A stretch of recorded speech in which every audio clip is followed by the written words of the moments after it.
No, I think time for the semester to end because oh,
no IT specialist in the room. Uh, I can just shut down the computer and start over, but yeah.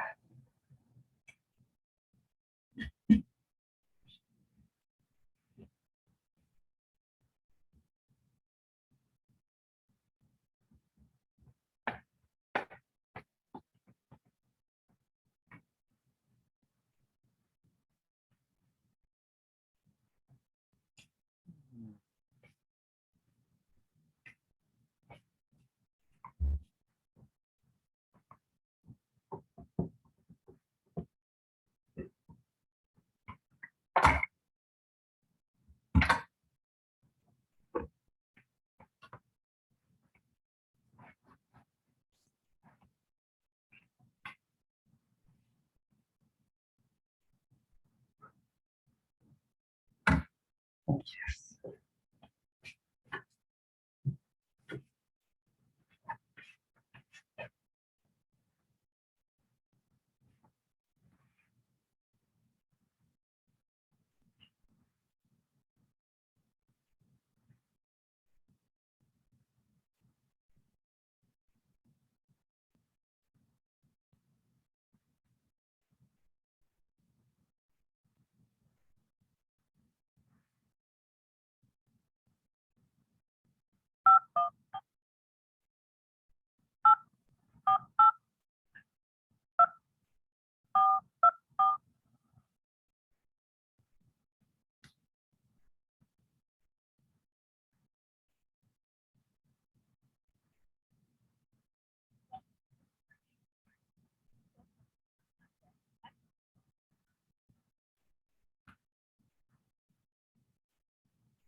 Hi, I'm in.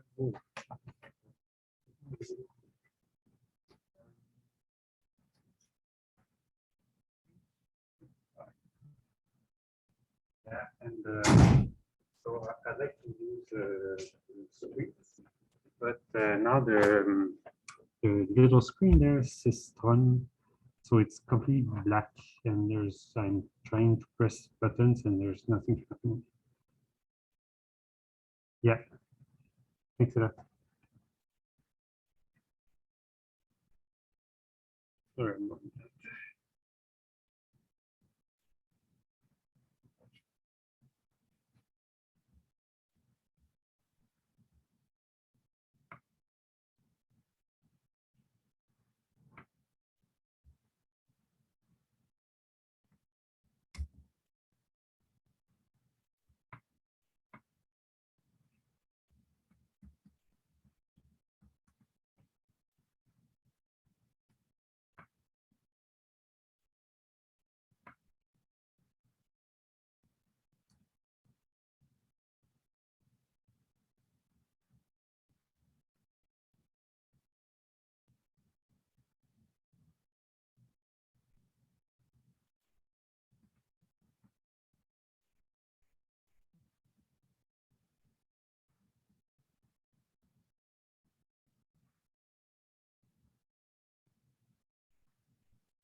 Okay, well, sorry about that. Just there's a new way in which it's not working every time.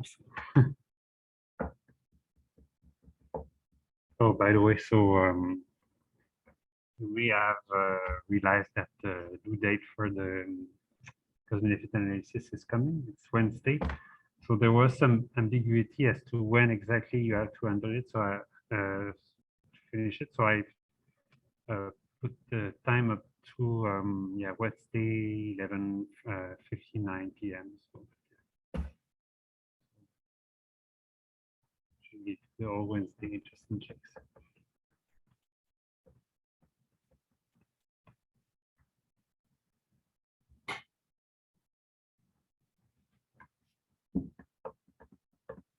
I can just say in words before they arrive what we had been talking about last time. So transferable emission permits are essentially exactly like standards, like, oh, they're coming. Hello again. Sorry, there's a new way, there's a new thing that's not working now. It's just, this is completely black.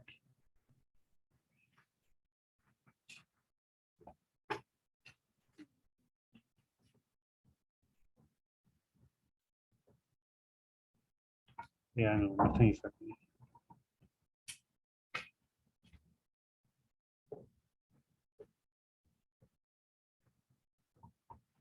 We'll bring the projector. Okay, thank you. You only need the projector. You're using your laptop, right? Yeah, so I haven't plugged it in, but maybe could that be it? Which what? Could that be that I just haven't plugged it yet? No, no, no. Yeah, If the yeah. panel is not working, it's not working. Yeah, that's what I was thinking.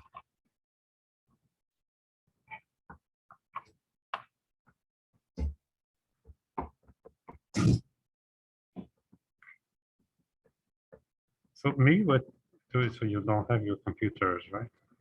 Most of you have computers. So maybe you can try to plug in the class feed. So I don't know how long it's going to take.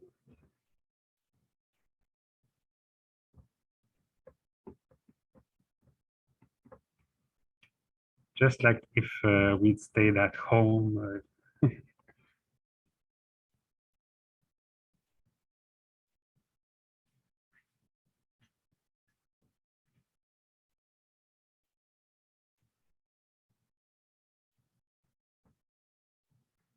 Just to follow the slides.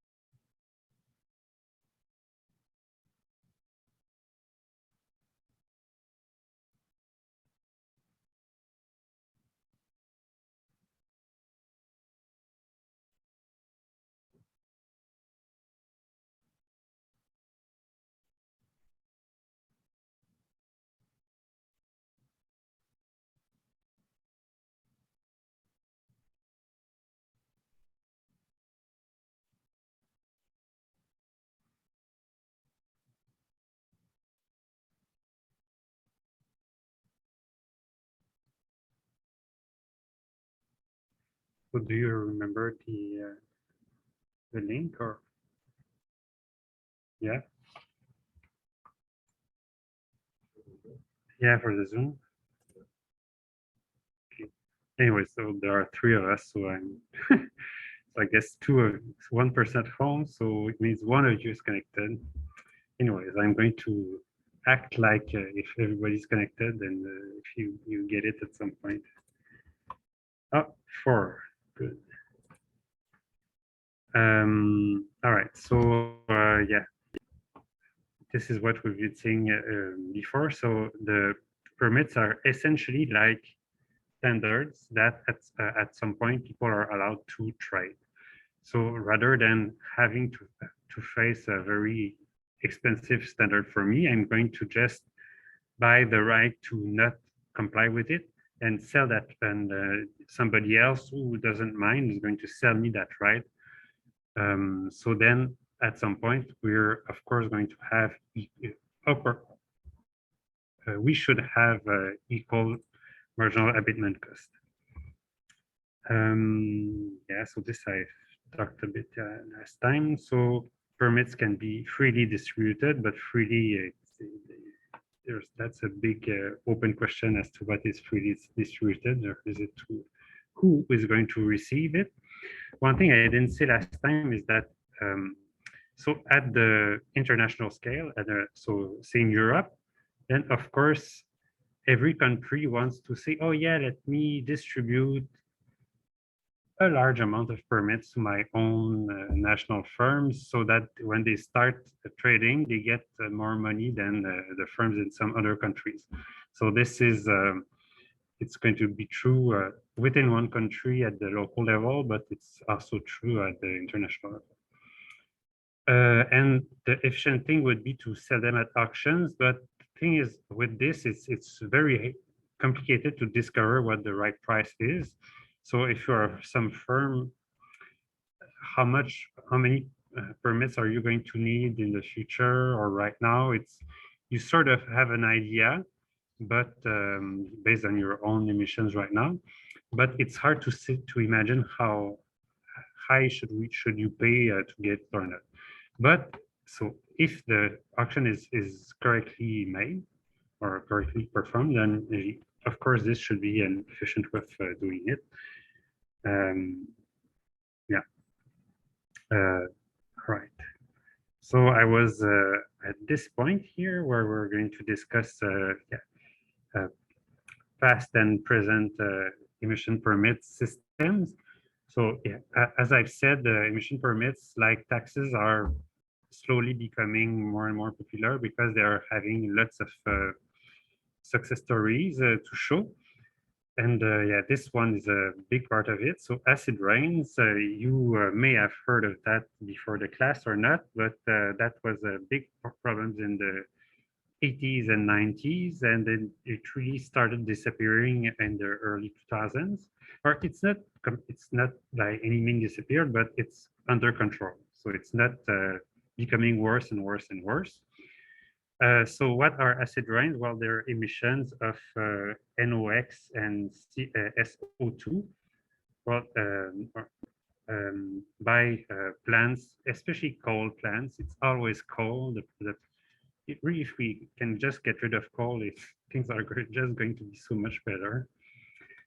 Yeah, that so combined with particles in the air, at some point they just fall back down in rain, making rains very acid. And you can see that here the pH was quite low, so it means it's a very acid region.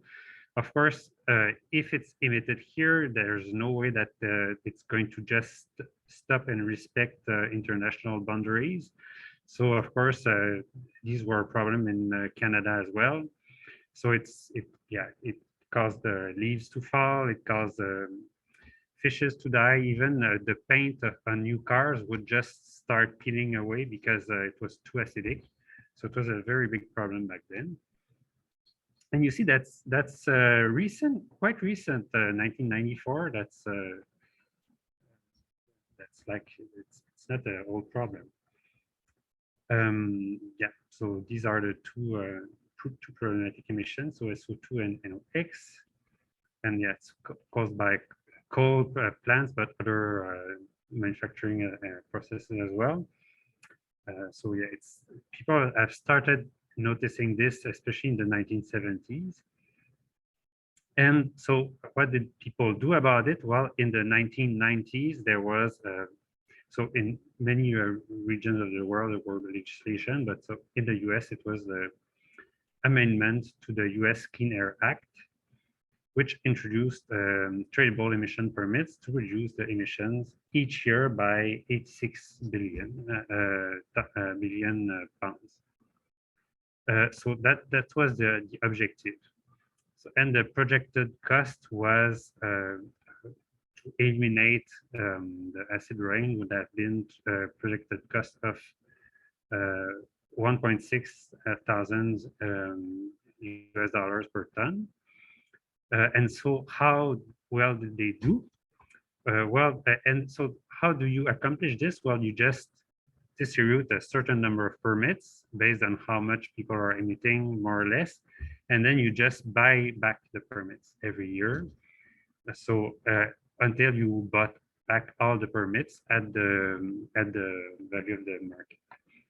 And so what was the result? Where the sulfur dioxide was reduced by 50% below the 1980 levels, 3 years ahead of schedule, and the actual cost in reduction was $200 US instead of. So you see that it worked extremely well, and it really shows how market mechanisms can really work. But actually, do you mind just following on your computer? Is this computer? Yes, I brought one just in case. Yeah, but is this super complicated to set up? Or? No, I can just do it. Because the thing is, they're on Zoom on their computer, so I don't. How long would it take you? 5 minutes? What do you think? Do you need it or? Yeah, no, really, yeah, we have a plan B. Okay. So Okay. sorry for No, no worries. I'm sorry for the delay. Yeah, It's just me today. We're short staffed. yeah, that's all right. Okay, so yeah, so that was a huge success, and it showed that so no matter what you think about emission permits or the right to emit, so people may not like the idea of having a right to pollute, but if it works, it works. So that was one of the biggest success stories of credible emission permits. Yeah, so you see in North America, so yeah, in Canada, there was quite a great reduction in SO2, but especially in the US. So it was still a problem around 2010. It's still going down. So I don't know the recent numbers, but you can see the great success of that.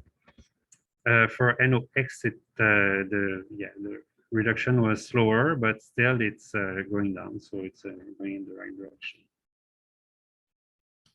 So one thing to note about this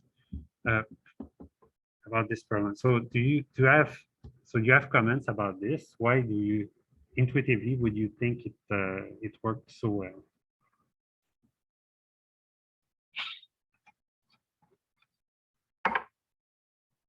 Like other things, because here it looks like I'm saying, oh, this is magic. It's just a magic wand, and you apply it, and it's going to solve all your problems. Comparing this problem to other type of problems, what may have been a positive aspect of this of acid rains in particular that made it easier to tackle?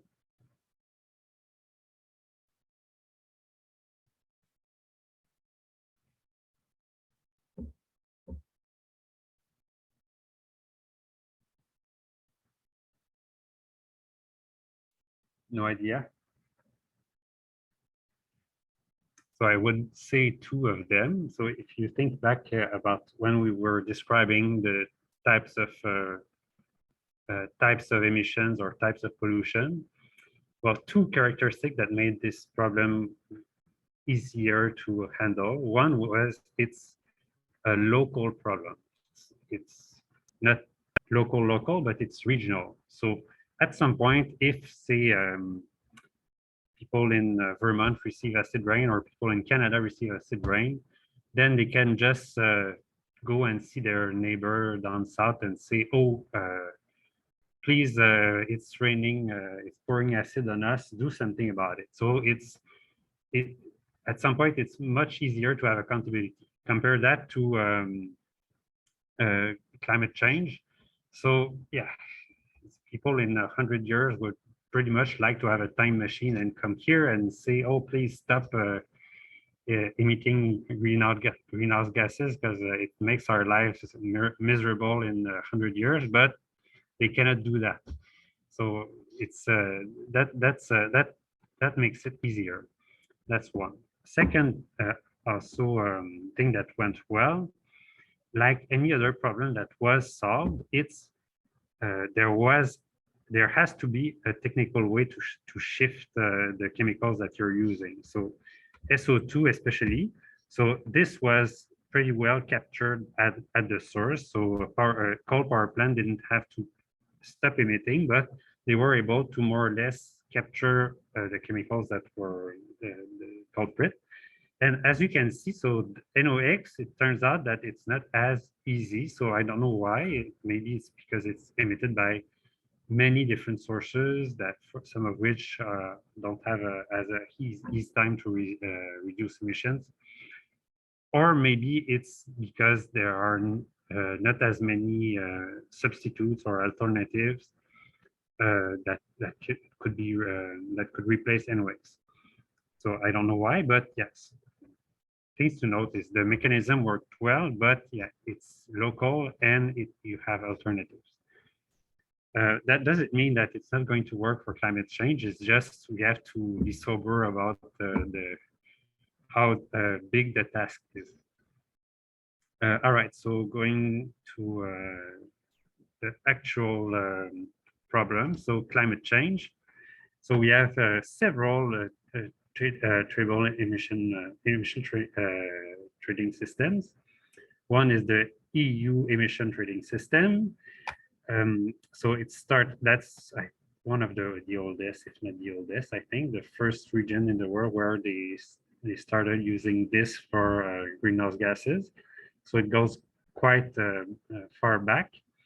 But as you can see, so what was the price of emission? So this is how expensive it was to emit 1 ton of CO2 or CO2 equivalent.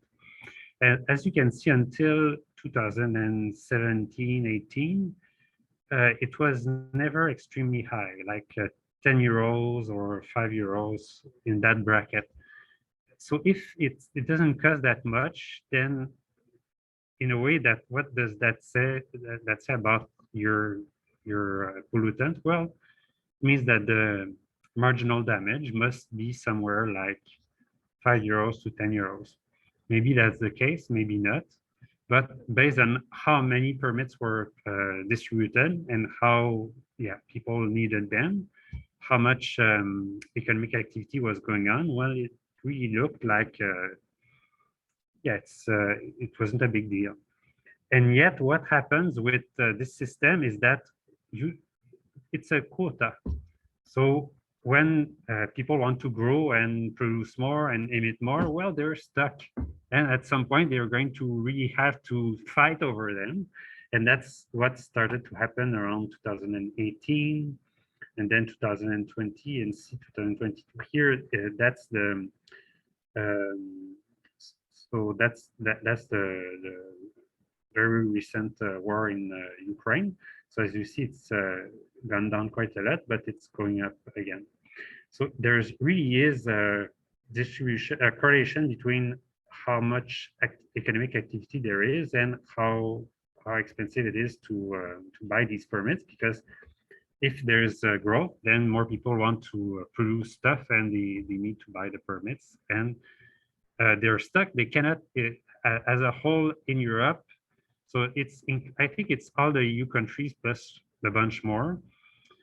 So at some point, so the only way to be able to emit even more than before would be to emit more permits, but I'm pretty sure that European utilities don't want that. All right, so that's for Europe. So as you can see now, this is the highest price by far. So the Biden administration set the price at 51 USD. So this is 78 euros, 79 almost euros. So that's it's very expensive to emit carbon in Europe, and it could very well reach 100 euro or even more. So Europeans are really trying their best to get rid of that by all means. So that's Europe. In the US, the oldest system is the Regional Greenhouse Gas Initiative. which is a bunch of Eastern United States territory. Oh yeah, I had sorry, I had some numbers about that. So it's been around since 2005. So it includes 11,000 factories, power stations, and other installation in 31 countries. So all EU 27 plus Iceland, Norway, Liechtenstein, and the UK, which is a big player, of course. Yeah, so that one is the oldest in the United States. It's up since 2008, so it includes Connecticut, Delaware, Maine, Maryland, Massachusetts, New Hampshire, New Jersey, New York, Rhode Island, Vermont, and Virginia. So all the West Coast, the East Coast, basically. But so there is one thing that we can very well see right away is that the price is nothing compared to Europe. So in Europe, it's 78 euros there. So here it's like 13 US dollars. So yeah, they emit lots of permits, and also it doesn't cover that many people. But still, that's a step in the right direction. So lots of environmental organisms, they say that it's not enough. It's just a cover for not respecting the Kyoto Protocol because yeah, the US is far gone in terms of what they had promised initially. But yeah, it's a step in the right direction. The goal is to add as many other states as possible and make it as big as possible. And then the last one, so which is roughly equivalent to that one in terms of size, is yeah. So tradable emission permits. What's Climate Alliance or something? Yeah. Anyways, it's a Western Climate Initiative, and this is so the big player in this system is California. But so California is, you may know, so do you know how large it is? So if it were a country, do you know how big a country California would be if it was its own economy? It would be the 5th in the world. So it's huge. So that's by far the states, the largest states in terms of GDP. So by itself, it's a huge market, but it also includes one other state, which is Washington, and also 2 Canadian provinces. Do you know which ones?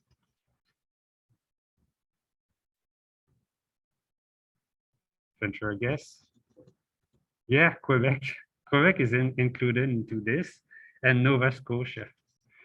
So yes, Quebec and Nova Scotia are the two only Canadian provinces that have started implementing the tradable emission permit. And why would Quebec do that? Well, they say, well, I'm just going to continue. So just comment about the price. So you see that the price is much higher. So it's not as by no means as high as in Europe, but yeah, the price is going up. So as economic activity increases and the cap is the cap, then people struggle to buy new permits. And at some point, if we start buying back more permits, then emissions are going to be reduced in the right direction. Yeah, so as of 2022, it had 4 members, so California, Washington, the US, and Quebec. Sorry, Quebec and Nova Scotia in Canada. So why would Quebec enter into this? Well, the thing with Quebec is we already have hydropower, and so it's usually electricity production is like one of the huge culprit in terms of GHG emissions. Now we don't have this problem in Quebec. So where do you go from there? Well, there are 2 others. So big industries and transportations. Some of it you deal with taxes. So we have the gas tax in Canada. However, I don't know whether they really are using the gas tax to for environmental concerns or just for making a lot of money, because that's a good way to make money. But yeah, there's the gas tax. And yeah, subsidies for public transit, electric vehicles, etc. So a bunch of incentives, but also for big industry, it turns out that a very good system is cap and trade, so tradable emission permits. And then the problem for Quebec is you have to enter in a market. So it's a market like any other, and it doesn't work if you have just 3-4 firms in the big firms in the market, because there's no, everybody has huge market power. So what you need is something as close as possible to perfect competition. So for Quebec, what do you ask yourself? You ask yourself, well, who do I join? So Quebec decided to join California. By the way, so at some point it included much more. So it included also Montana, Utah, British Columbia, Manitoba, and Ontario. But yeah, for various reasons, they got out of it. So oftentimes it's just they elect a conservative government, and then they say, oh, environment, we don't care about that, we're conservative. So we got out of this initiative. That's lefty things. But hopefully they enter back when times are good. Yeah, so for Quebec was one of the earliest member to join from Canada, and they're still there. Yeah, so they have a 3 trillion USD GDP in 2020. So that's way more than the whole of Canada, which is like half of that, 1.6 or something. Yeah, of course, it's not easy to integrate Quebec to this system. Why is it not easy? Well, because once you integrate it, then it's the price is the price. So that's the thing. It's a system, and once you're in it, then the Quebec firms are going to operate for good or for bad with the same rules as the Californian firms. And the price that they're going to pay to buy the permits is the same. But of course, so they have to, so the body of text, legislative text that covers any of such agreement is quite large. And so when Quebec joined, then the challenge was they had to translate everything in French.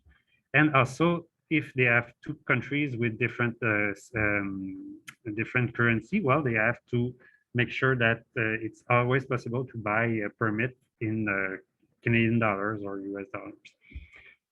Yeah, so integration was not easy, but yeah, it worked, and it's Quebec is still there. So I wouldn't say it's a magic bullet like in Europe. It's but in Europe, but yeah, the price is climbing nonetheless. So who knows? Let's hope for the best. Let's hope it succeeds. All right, so that's history. So yeah, past history shows that it can work if we have alternatives. So if you compare this to acid rain, what's the problem? Well, of course, the problem is it's not local, it's global. So you have to somehow care about the well-being of people in other countries and in the future. And yes, and plus, alternatives cost a lot of money. So it's difficult to substitute. Lots of effort has been done already to reduce greenhouse gas emissions. And if you want to still continue and hopefully keep climate under control, it's just going to cost a lot of money. There's no way around it.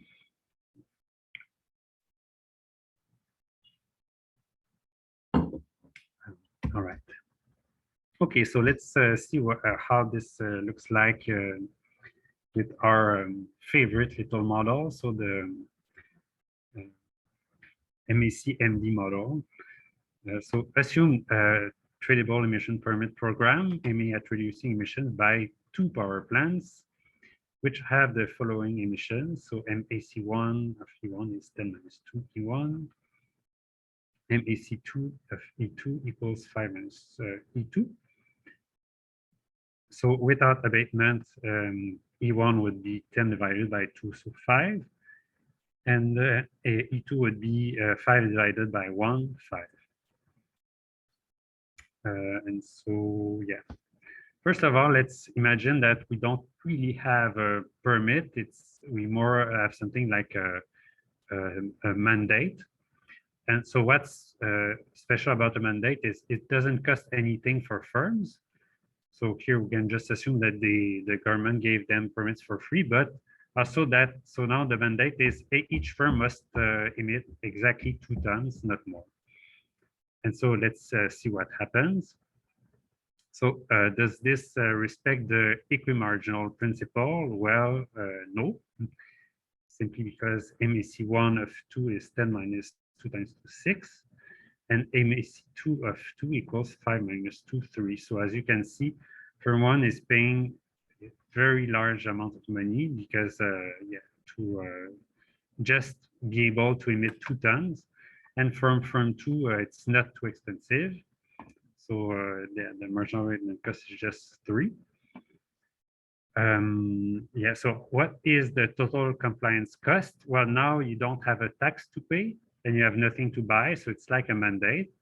The total compliance cost is the total abatement cost, and here it's just yeah, 5 minus 2 times.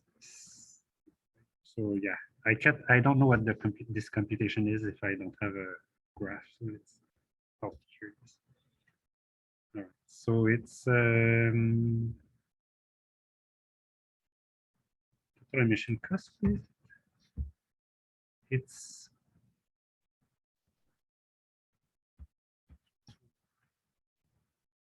would be 10. I'm doubting my computation there. 10 plus 6, right?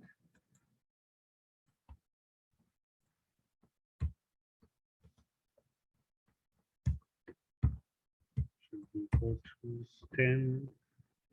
Oh yeah, no, this is how much yeah, the firm, it's not how much the firm abates, it's how much the firm emits. Yeah. 5 minus, okay, I get it. Yeah, 5 minus 2 times 6 divided by 2. All right, so that's the total abatement cost. And that's the total abatement cost for firm 2. All right, so I was confused myself, but I hope you know, so I'm not confused anymore. Is that okay for you? All right. So now let's ask ourselves if they can emit, what if they can trade, what are they going to do? So who's going to buy, who's going to sell? What's going to be the price? How much is going to be exchanged? So again, you have to eyeball it. So we don't have, well, you can sort of use the equations, but just looking at it, maybe you can get an idea what might happen.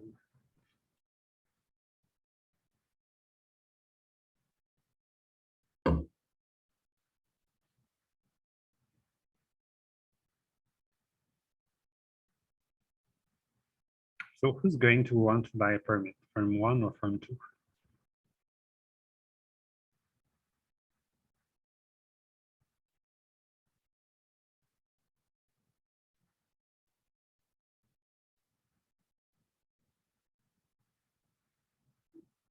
Yes. Well, thing is, it depends on the price of permits. If the permits cost only $1 per ton, then probably both firms are going to want to buy. But if imagine there are the only 2 in the market, and yeah, something I didn't see, but it's a perfectly competitive market like usual. So what we have to find is some price at which both firms are happy with their decision and they don't think that so they take the price as given. So yes, so what did you say? Firm 2 is going to buy permits.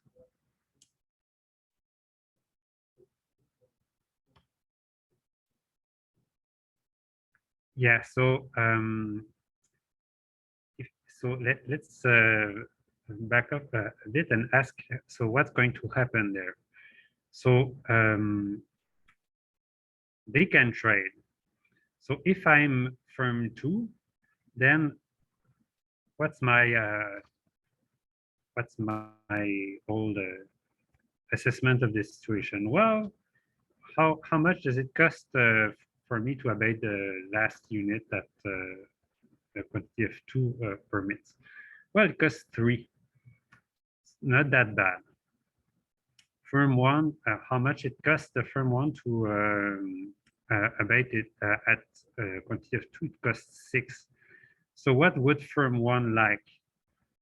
Firm 1 would really like to have the right to abate, to emit more emission, right? Whereas firm 2 is, yeah, they would have the right, like the right to emit more, but then again, it's not as stringent as for firm 1. Firm 1 is paying a fortune compared to firm 2. So what they can do is find a price, a common price, and then firm 1 and firm 2 are going to agree to trade. And so where would the price be? So do we know more or less what's the range of price that would make sense for emission permits? The price per emission, price per ton.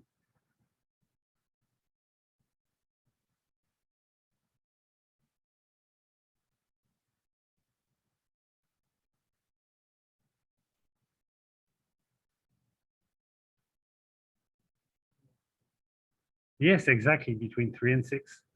So because if it's lower than 3, then so imagine let's set a price at 2 and see what happens.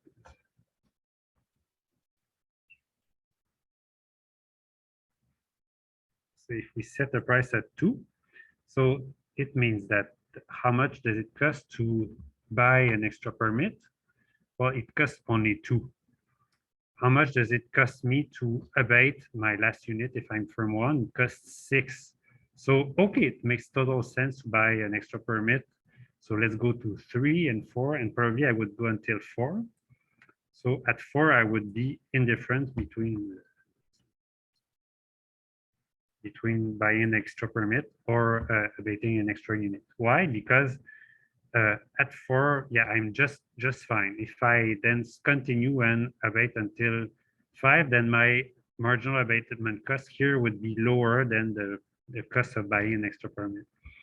But then what would be the situation for firm 2? Well, same thing. Firm 2 would say, okay, well, at 2, then okay, if I buy a permit, then it's going to cost me 3. But if I abate, then it's going to be to be more than that. So I'd rather buy a permit.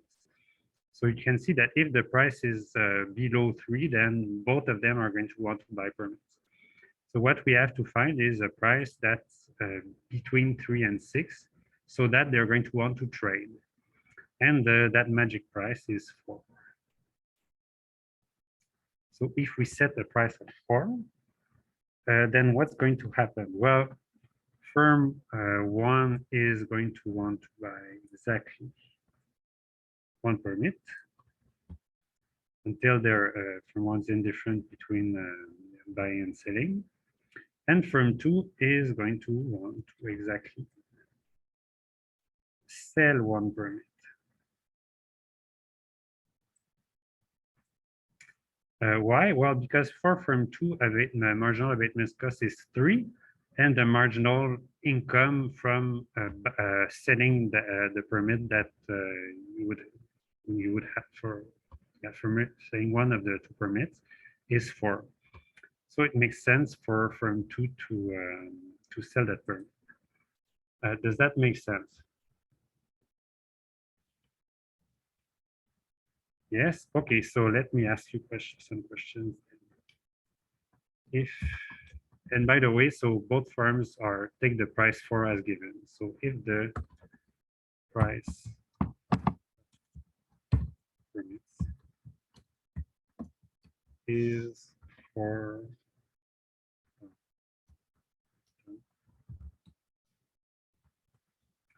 so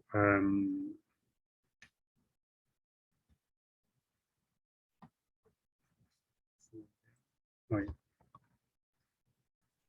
So we have that from one buys one permit, from two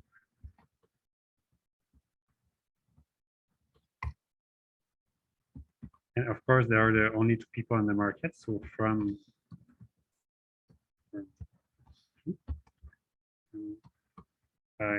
sells one permit from one.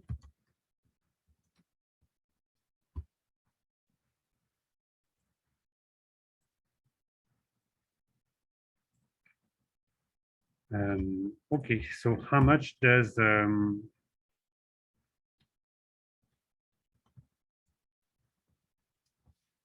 the price for so yeah, cost of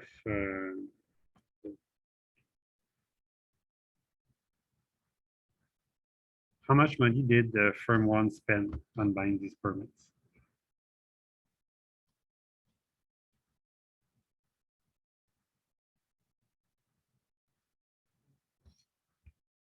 Yes, yeah, that's a very easy question actually. Yeah, so firm one spend yeah $4 buying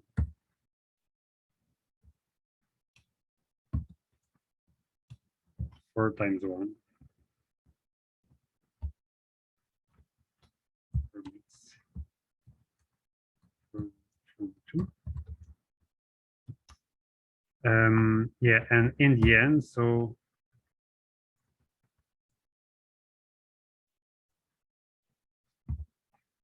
firm it's 3, firm emits only 1 time.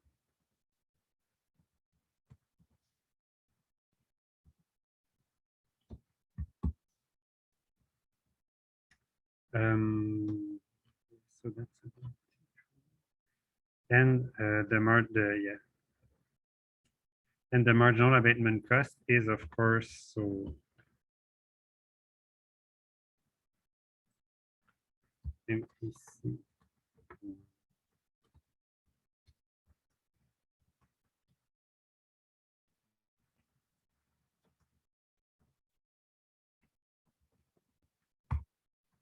of 3 equals to MPC 1 equals 4. So that's a neat way to get to a place where we have what principle, the equimarginal principle. So we know that this reduction is cost effective. So here we didn't see anything about damages. So we don't know whether that's too much abatement, too little abatement. But we know one thing is it's cost effective. Why? Because so that's how you minimize the total abatement cost. It's always if you respect the equimarginal principle, right?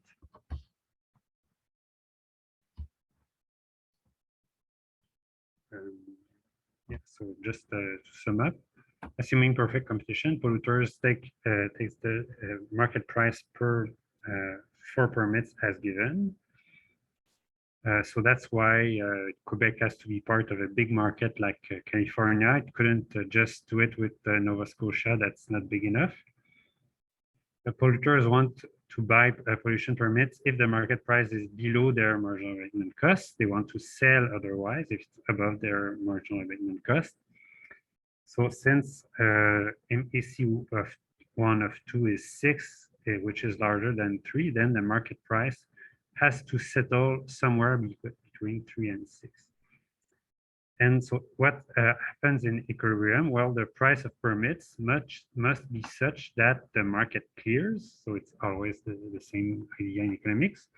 So what does that mean? It means that each firm is perfectly happy with how much they were able to buy. They don't want to buy more, they don't want to buy less. So there is not a shortage of permits or an excess supply of permits. And here that's what happens. So each firm is happy with its decision given the price of 4. And if the price was so below 3, then there would be a shortage of permit because both firms would like to buy more than what they have, so they couldn't, of course, buy them. Yes. So how do we really do it concretely? Well, we have always our 2 conditions. So marginal abatement cost 1 of E1 is equal to the price, which is equal to marginal abatement cost 2 of E2. And then we have the second, so that's the first equation. That's an equation on the behavior of firms. So they buy as long as their marginal abatement cost is not equal to the price, or they sell.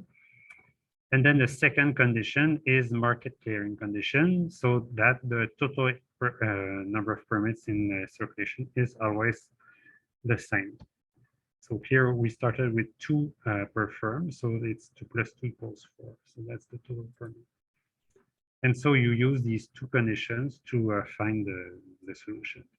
So if you set this MAC1 E1 equals MAC2 E2, set 10 minus 2 E1 equals 5 minus E2. And then what you can do is simply, yeah, so let's just have E2 equals minus 5 plus 2 E1. And then what we can do is simply substitute this into this equation, for instance. Yeah, so E1 minus 5 plus 2 E1 equals 4. And then we find that E2 equals 1, E1 equals 3. And then the price per permit is you use again this condition there, either that one or that one, to find what the price is. So nothing too complicated here. I'm going fast because we've done this in the past already. But of course, if you don't remember, just if you're confused, just ask me.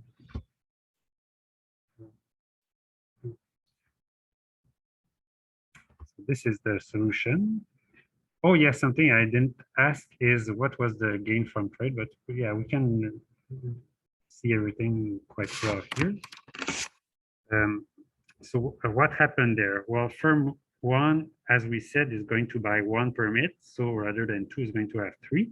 So the red rectangle is how much firm 1 had to spend. So the price is 4. So yeah, as we said, it's 4 times 1. And then how much the firm 2 was able to sell to firm or to gain by selling is again the same amount. And now what is the gain from trade? Well, what you have to compare is how much so the firm was paying before. So before, the total abatement cost was this big triangle there. Afterward, it's just this small triangle there. So the total abatement cost for firm 1 is definitely lower than before, but firm 1 had to buy these permits there. So this red triangle plus this blue, so this is, yeah,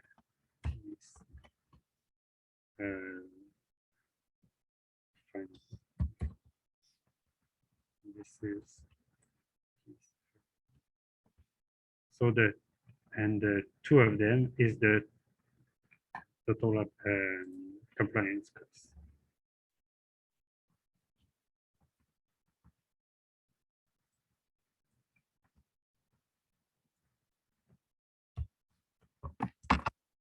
Equals to what? It's 4 times 1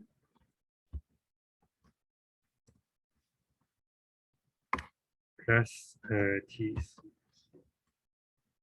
So that's equal to, I'm just going to set this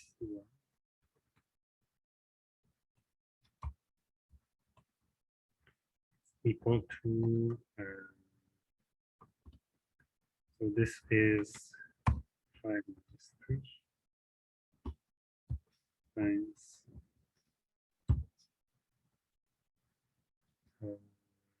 4 divided by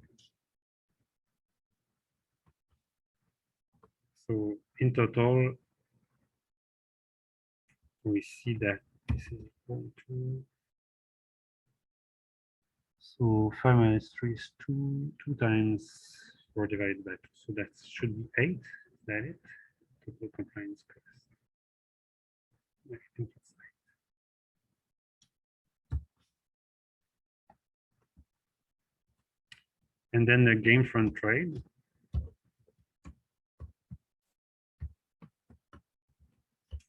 It's TCC before and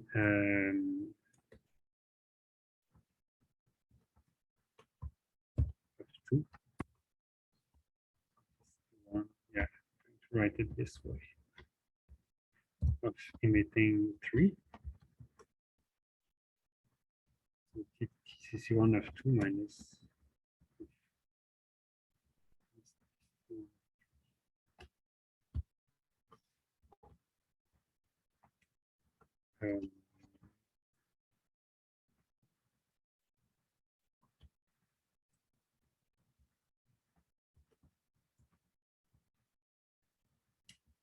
So that's used to be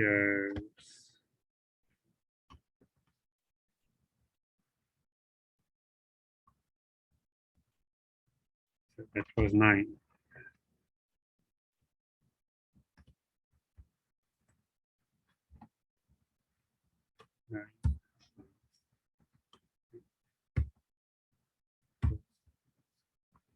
So that's the benefit from trading. And you can see that it's this green triangle there, right? So initial cost was all of this triangle there. And then the final cost is this for buying the permit plus this from abating. So then the net gain for firm 1 is this little triangle there, which is 2 times 1 divided by 2. So that's 1. All right. And for firm 2, let's do it again together. TCC2 of emitting only 1 is the total abatement cost of 2 of emitting 1 minus, so here the firm 2 receives money from firm 1. So receive the minus the cost of how much firm 2 receives from firm 1 by selling the permits. So it's 4 times.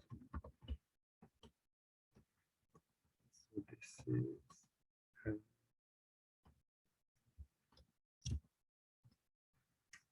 5 minus 1 times 4 divided by 2. So that's 4 times 2, 8 minus 4. So it's equal to 4. Total compliance cost. Does that make sense? Right. So it's yeah. So it's less easy to see because we have minuses somewhere. But yeah. So firm 1 has to pay for this whole abatement, but receives this this amount of money. So you subtract this from what. So yeah, in the end, I think it's this triangle plus.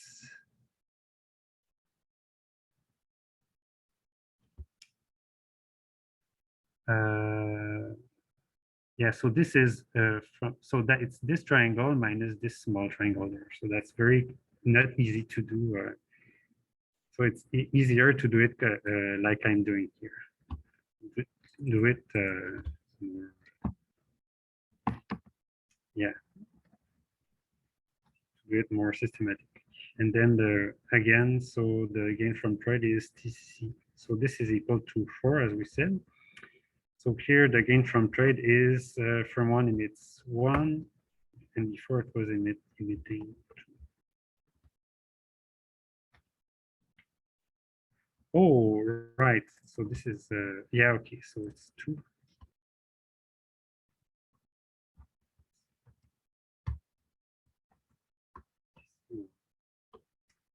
and TCC1 of 2 was, if we remember, was 4.5.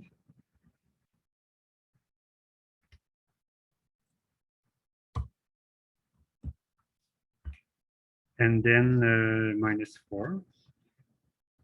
So it's 0.5. And from trade 0.5. And you can see that it's indeed this little green triangle again. 0. Okay. Does that make sense? So anyways, you may think that it makes sense now, but then when you have to do it, you're confused and you don't remember. So just to challenge yourself to make sure you still remember what's going on. So we have exercise that.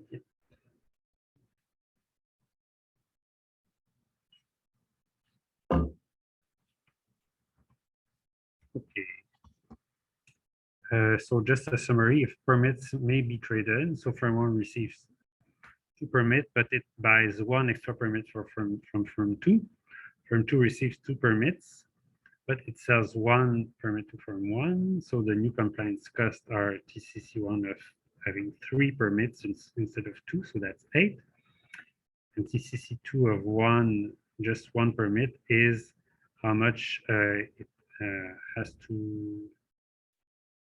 Yeah, it's has to pay to emit only 1, but minus how much it receives from firm 2, so minus 1 times the price, so we get 4.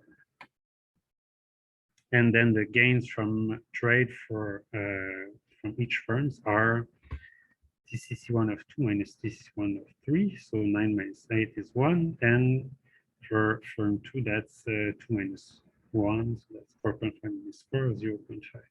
So again, of course, both gain from trade. Are we sure that they always gain from trade? Well, yes, otherwise they wouldn't gain from trade. They don't have a gun against their temple and saying you have to trade with me at the price I choose. They can just keep whatever permits they had at the beginning if they don't want to trade, if it's a free market. So of course, we make it so that it's a free market.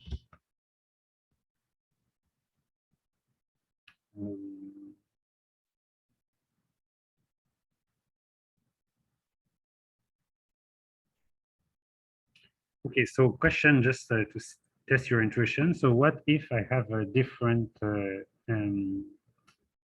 initial distribution of permits? So imagine that firm 1 receives all the permits and firm 2 receives no permit. Then what do you think would happen? Let me go back to, yeah. So just look at these 2 graphs. So if firm 1 receives the 4 permits, firm 2 receives no permit. So what's going to be the final outcome?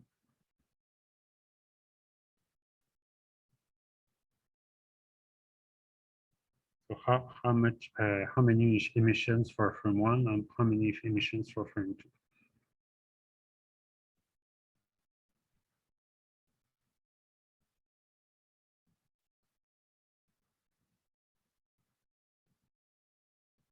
So maybe it's a bit too crowded, so maybe you can go back to the first graph there.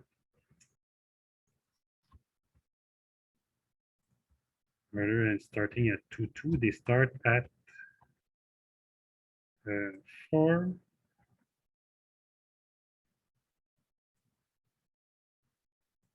And at 0. Right, so here, probably firm 1 is a friend of the president, and firm 2 is an enemy of the party. So firm 2, we want to punish it. Okay, so who would buy, who would sell in this situation? Yes, again, we have to ask ourselves also. Yes, exactly. So again, what we have to ask ourselves is, so we have to set a price that's between the 2 marginal abatement costs from the initial distribution. So here the marginal abatement cost for firm 1 is 2. because firm one has received so many permits that it's doesn't cost a lot for firm one. But firm two has received no permit whatsoever, so it has to not emit, so not produce anything. And what's the total abatement cost? It's huge, and the marginal abatement cost is 5. And so we are getting there.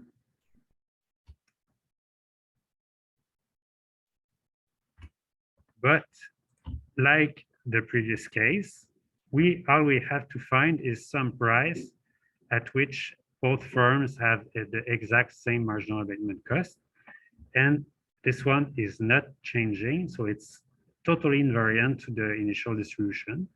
So if we set a price of 4, then we get emission marginal abatement cost of 4 of VC for every firm. But more importantly, so what's firm one going to do? Firm one is going to buy 1 permit, and firm two is going to sell 1 permit. So now you need good eyes to see this. Otherwise, you need you need to do some computation on your own. But yeah, again, so this condition that that MAC of 1 equals of 3 equals MAC2 of 1 equals 4 per ton.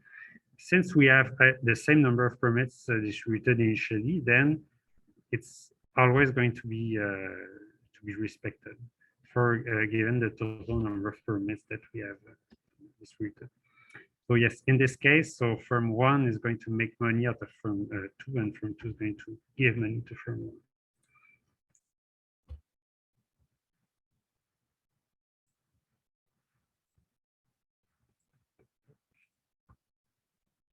So now let me see what.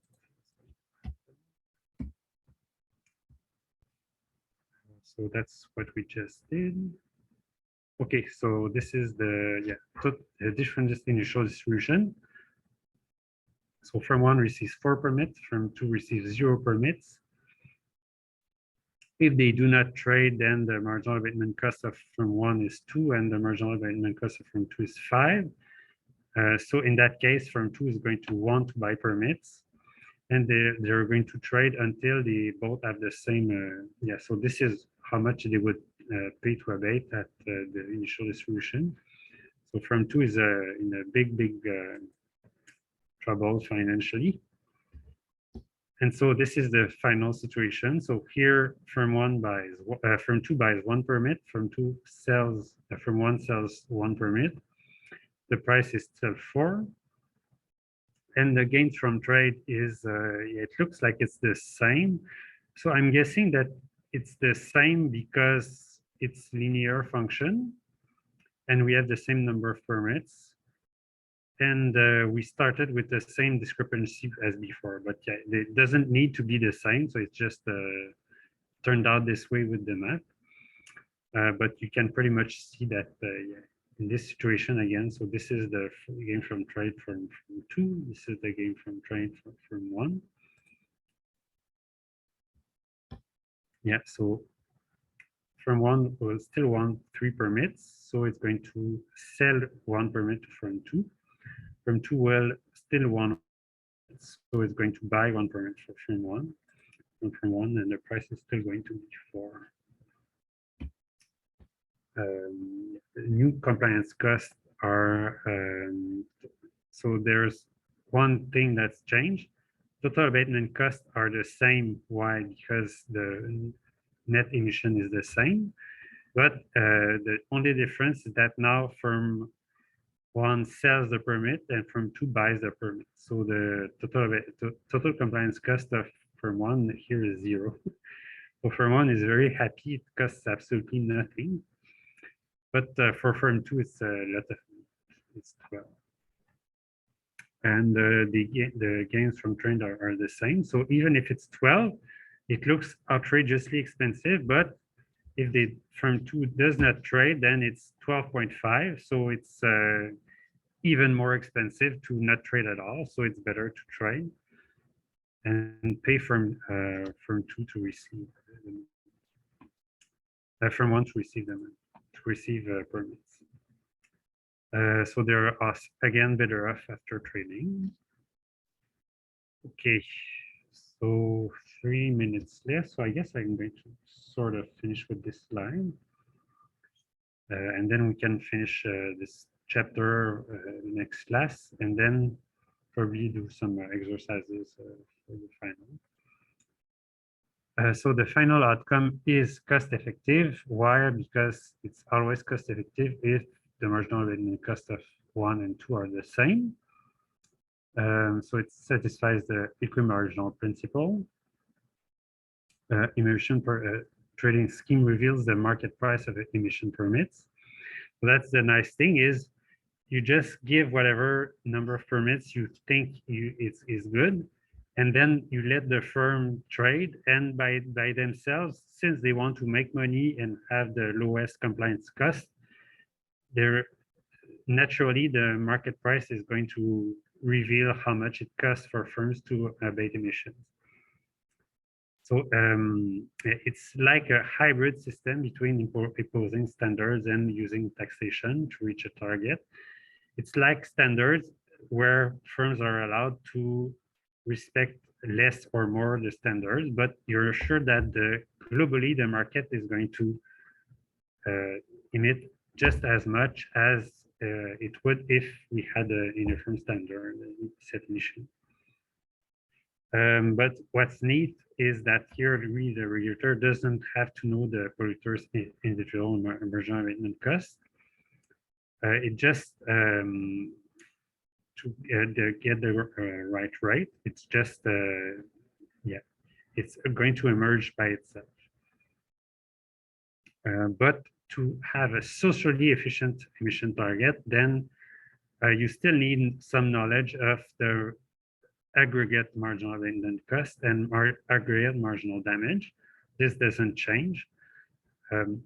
So who knows, is the European price the right one, or is the North American price the right one for emissions? So should the emission cost 78 euros per ton, or I don't know, $14? My hunch is it might be closer to 78 euros or maybe even higher. So it depends. That's a debate for scientists. Yeah, economists merely provide the mechanism for this price to reach a cost-effective situation.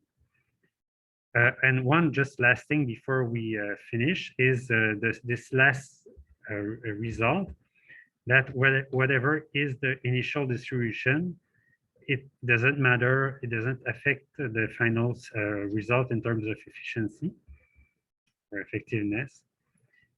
So this is, you may remember exactly what we found with Coase theorem. So with Coase theorem, we found, so it's a different situation, but if in Coase theorem, we found that if you give the rights to polluters or to pollutees, the price at which they exchange ultimately is going to be the same, and the amount of emission is going to be the same. So we found that what matters is not how it's distributed, it's just the fact that a market does exist. And so it's exactly the same situation here. So we have a market that exists, and then however you choose to distribute your permits, the outcome is the same.